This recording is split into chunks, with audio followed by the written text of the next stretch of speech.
ভালোবাসা রান্নার চ্যানেলে আপনাদের সবাইকে স্বাগত। আমার নতুন বন্ধুদের আমার চ্যানেলে আসার জন্য আহ্বান, আর পুরনো বন্ধুদের আমার সাথে থাকার জন্য অনেক অনেক ধন্যবাদ।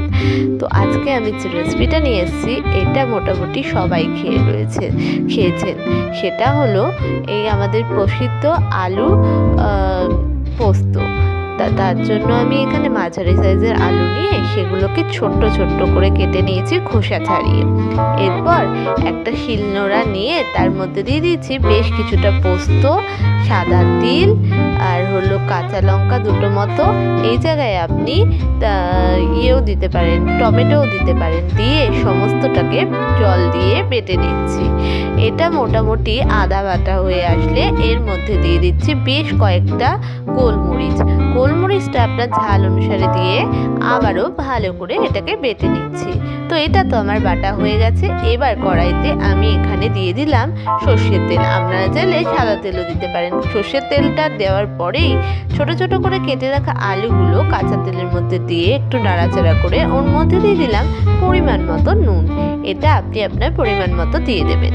নুনটা দিয়ে ভালো করে নাড়িয়ে চাড়িয়ে বেশ কিছুক্ষণের জন্য ঢাকা দিয়ে দিলাম, যাতে সেদ্ধটা ভালো হয়ে যায় আর আলুটা ভালো করে ভাজা হয়ে যায়। এবার ঢাকনা খুলে দেখে নিচ্ছি আলুটা সিদ্ধও হয়ে গেছে এবং ভালো করে ভাজাও হয়ে গেছে। এরপর এটাকে একটু নাড়িয়ে চাড়িয়ে ওর মধ্যে দিয়ে দিলাম বেটে রাখা পোস্তটা, দিয়ে ভালো করে আবারও মিশিয়ে নিচ্ছি, যাতে পোস্তর ফ্লেভারটা আলুর মধ্যে ভালো করে ঢুকে যায় আর খেতে আরও ভালো হয়।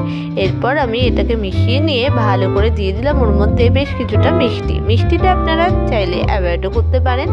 আমি একটু মিষ্টি পছন্দ করি, তাই মিষ্টি করেছি। এরপর আমি এর মধ্যে দিয়ে দিচ্ছি একটু ধনে জিরে গুঁড়ো।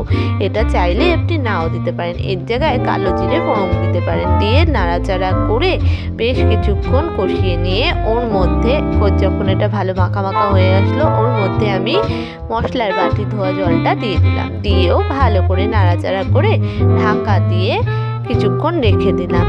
এরপর ঢাকনা খুলে এর মধ্যে একটা কাঁচা লঙ্কা দিয়ে দিলাম ঝাল অনুসারে।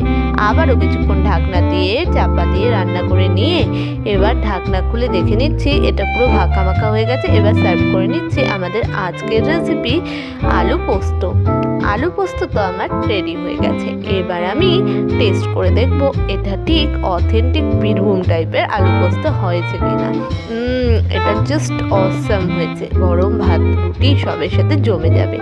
এইরকমই সহজ সরল সুন্দর রেসিপি দেখতে অবশ্যই আমাদের চ্যানেলটাকে ফলো করে আমার পাশে থাকবেন আর আরও ভালো রেসিপি দেখার রিকোয়েস্ট করবেন। ভালো থাকবেন, সুস্থ থাকবেন, ভালো খাবেন, ভালো